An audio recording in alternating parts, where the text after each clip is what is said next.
Class 5 অর্থাৎ পঞ্চম শ্রেণীর পরীক্ষার্থী বন্ধুরা, তোমাদেরকে আমাদের এনজয় এক্সাম ইউটিউব চ্যানেলে স্বাগত জানাই। আজকের এই ভিডিওতে প্রথম ইউনিট টেস্ট 2026 তোমাদের বাংলা প্রশ্নপত্র নিয়ে আজকের আমাদের বিশেষ ভিডিও। হ্যাঁ বন্ধুরা, তোমরা ঠিকই শুনেছো, বাংলা প্রশ্নপত্র তোমাদের প্রথম ইউনিট টেস্টে যে পরীক্ষা দেবে সেই প্রশ্নপত্র নিয়ে আজকের বিশেষ ভিডিও। তোমরা কোন স্কুল থেকে বা কোন জেলা থেকে ভিডিওটা দেখছো তোমরা কমেন্ট করে জানাতে পারো। যে কোনো স্কুল থেকেই পড়ো না কেন, এই প্রশ্নপত্রটা তোমাদের জন্য খুবই গুরুত্বপূর্ণ। আর উত্তর সহ যেহেতু করেছি, তাই অবশ্যই তোমাদের সময় নষ্ট হবে না। প্রথম থেকে ভিডিওটা শেষ পর্যন্ত দেখো আর তোমার বন্ধুদেরকে ভিডিওটা একটু শেয়ার করে দাও। বাংলা ছাড়াও ইংরেজি এবং যে সমস্ত সাবজেক্টগুলি রয়েছে সেগুলোর সব ভিডিও আমাদের চ্যানেলে আপলোড হবে। এর জন্য তোমরা আমাদের চ্যানেলটি সাবস্ক্রাইব করে পাশে থাকা নোটিফিকেশান অল সিলেক্ট করে রাখো পরবর্তীতে সমস্ত ভিডিও, সমস্ত প্রশ্নপত্র পাওয়ার জন্য। দেখো, আজকের প্রথম প্রশ্ন, প্রত্যেকটি প্রশ্ন গুরুত্বপূর্ণ, তাই তোমরা খাতায় লিখে কিন্তু প্র্যাকটিস করো। দেখো, সঠিক উত্তরটি নির্বাচন করো এমসিকিউ টাইপ যে কোনো 5টি। এতোয়া শব্দটির অর্থ কী? দেখো, তোমরা প্রত্যেকেই জানো এতোয়া শব্দের অর্থ হলো রবিবার। পরের প্রশ্ন, ডুলং সুবর্ণরেখা নামগুলি এগুলো কিসের? উত্তর হয়ে যাবে ডুলং সুবর্ণরেখা এই নামগুলি নদীর নাম। নেক্সট, ওয়েসিস কথার অর্থ কী? দেখো, ওয়েসিস কথার 3টে অপশান কিন্তু রয়েছে। ওয়েসিস কথার অর্থ হয়ে যাবে মরুদ্যান। পরের প্রশ্ন, বুনোহাস গল্পটি লিখেছেন কে? বুনোহাস গল্পটি লিখেছেন লীলা মজুমদার। নেক্সট, 4 নম্বর প্রশ্ন, গির্জাটা অবস্থিত, গির্জাটা কোথায় অবস্থিত? উত্তর হয়ে যাবে গির্জাটা অবস্থিত পাথরঘাটায়। নেক্সট, হাবুর পোষা পায়রার সংখ্যা কটি? দেখো, হাবু কটি পায়রা পোষেছিল? উত্তর হয়ে যাবে 150 পোষা পায়রা, অর্থাৎ হাবুর পোষা পায়রার সংখ্যা ছিল 150টি। নেক্সট প্রশ্ন, থুরথুরে শব্দটির অর্থ কী? দেখো, থুরথুরে শব্দটির অর্থ হচ্ছে নড়বড়ে। চলে আসবো আমরা 2 নম্বর প্রশ্ন। নিচের প্রশ্নগুলি পূর্ণতা বাক্যে অর্থাৎ পূর্ণ বাক্যে উত্তর দিতে হবে যে কোনো 5টি। প্রথম প্রশ্ন দেখো, বুনোহাস গল্পে জোয়ানদের ঘাঁটি কোথায় ছিল? উত্তর হবে বুনোহাস গল্পে জোয়ানদের ঘাঁটি ছিল বরফে ঢাকা একটি নির্জন জায়গায়, যেটা লাদাখে অবস্থিত। তাই লাদাখের একটি বরফে ঢাকা নির্জন জায়গাতে জোয়ানদের ঘাঁটি ছিল। নেক্সট, বুনোহাসেরা ছোট ছোট দ্বীপে নামতো কেন?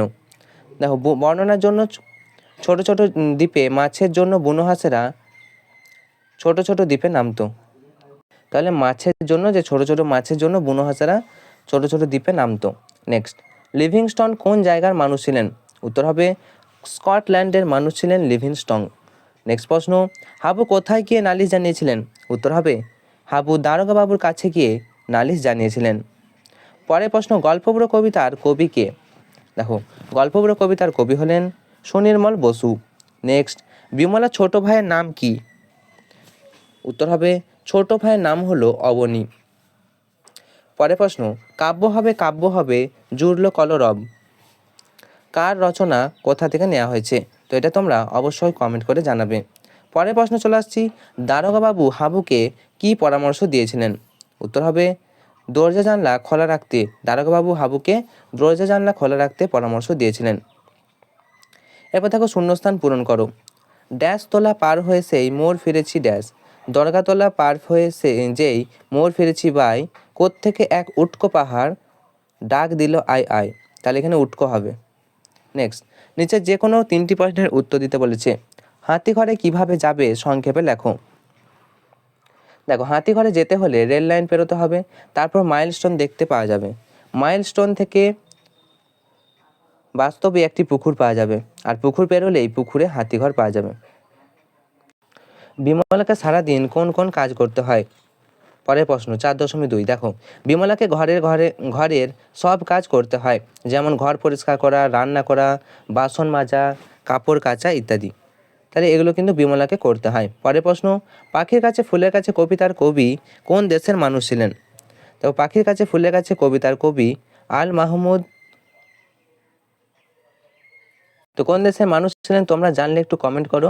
তো তিনি কোন আন্দোলনে সামিল হয়েছিলেন? উত্তর হয়ে যাবে তিনি ভাষা আন্দোলনে সামিল হয়েছিলেন। পরের প্রশ্ন, দারোগা বাবুর দেওয়া পরামর্শ হাবুর ভালো লাগেনি কেন? দেখো, হাবু তার পোষা প্রাণীদের খুব ভালোবাসতো, তাই দারোগা বাবু যখন সব প্রাণীকে বন্দি করে রাখতে বলেছিল তখন হাবু হতাশ হয়েছিল। পরের প্রশ্ন চলে আসবো 5 নম্বর প্রশ্ন। নিচের প্রশ্নগুলি যথাযথ উত্তর দাও। দেখো, কোনটি বিশেষ্য পদ এবং কোনটি বিশেষণ পদ চিহ্নিত করো।